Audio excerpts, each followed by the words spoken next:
Arvad oturub söhbət eləyir. 2 dənə həyat yoldaşı.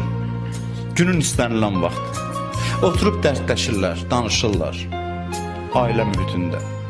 Buyurur ki, bu danışmaq Kəbə evində etikaf eləməkdən üstündür. Kəbə evində etikaf bilirsiniz də ümumiyyətlə nədir? Etikaf budur ki, bir adam məscidə girir 3 gün, oradan çıxmır. Ancaq ibadətlə məşğuldur. Dünya söhbət eləyə bilməz. Etikafın qaydası var. Haramdır. Artıq etikafa daxil oldunsa, çıxmaq olmaz.